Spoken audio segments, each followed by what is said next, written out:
बिस्मिल्लाहिर्रहमानिर्रहीम अस्सलामु अलैकुम वरहमतुल्लाहि वबरकातुहू वेलकम छु तुम बी एक लट सानी यूट्यूब चैनल पे यत जन नाव छु देसी जायका विद इंशा वीडियो स्टार्ट करने ब्रोट अगर तुम सान यूट्यूब चैनल पे नई छु सान यूट्यूब चैनल करो सब्सक्राइब वीडियो करो लाइक तो शेयर बी दीजो पनुन फीडबैक आज बनाओ इस ठुलच अख खास रेसिपी यमिच रेसिपी बह तुह सत शेयर कर तो करो अजिच रेसिपी स्टार्ट रेसिपी खतर निम बह ये वाड़ मज ताज ताज दान वल बी निम बह ये नील मरचांगन ताज पुदीना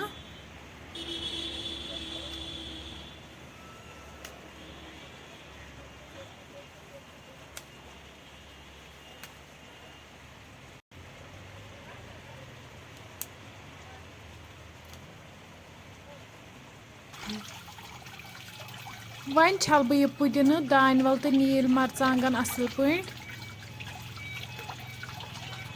तुम हेको वुचित रेसिपी खतर मे ये दान वल नील मरचांगन गंड बी पुदीना वन कर बह ये गंडन लकट लकट पीसेस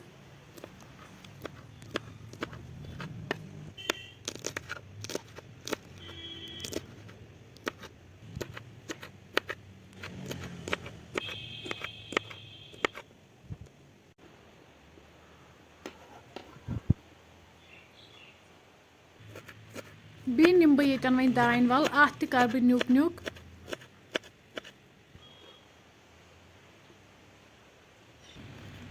वन ये पुदीना अत करो न्युक न्युक अम पत निमो वन ये गंड अत बनाओ वन गोल गोल पत्र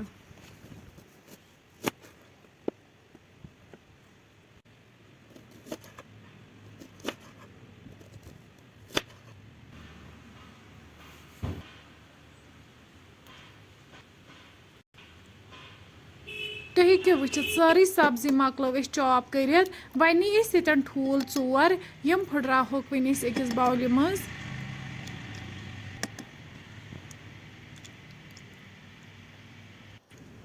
अत त्रो वन दान वल पुदीना बी नील मरचांगन बे त्रो वन अत मज नुन चमच वजिल मरचांगन पाउडर चमच ओड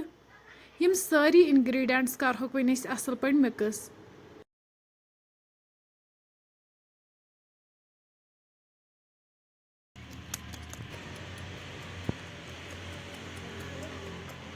तुम हेको वुचित सारी इंग्रेडिएंट्स गई असल पे मिक्स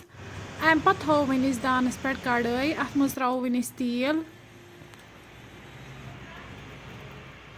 तेल गरम गसित त्रो वन अत मज गंड पीस यमन गोल गोल पत्र थे बनाई तम करहोक वन असल पे फ्राई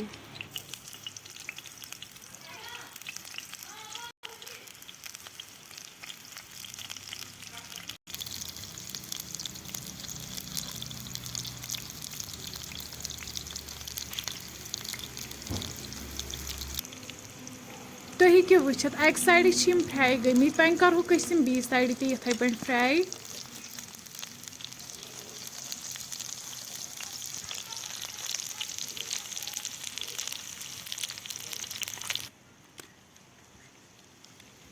तुम हेको वुचित गंड ये बिल्कुल फ्राई गमित असल पे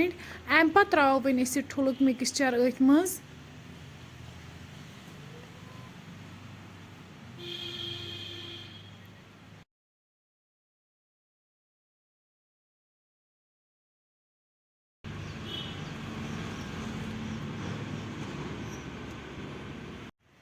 वन थो पे लिड अत 5 मिनटन यीस कालस ठूल असल पे फ्राई गि 5 मिनट बाद तुल वन ठाट थोद तुम हेको वुचित ठूल लगभग 80% फ्राई गोमुत वन थो लगभग बी 2 या 3 मिनटन दानस पे 3 मिनट बाद तुम हेको वुचित ठूल ये बिल्कुल फ्राई गोमुत अम पत त्रो वन लास्टस पे ऑर्गेनो वन वालो दान पे बोन तो कड़ो अकिस प्लेट्स मज नबर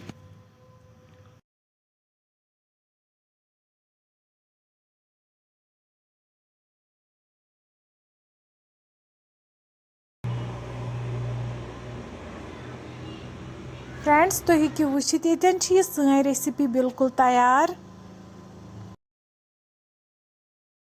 अगर तुम सानी अजिच रेसिपी पसंद आमज सानी यूट्यूब चैनल करो सब्सक्राइब, वीडियो करो लाइक तो शेयर, बे दीजो पनुन फीडबैक। अल्लाह हाफिज।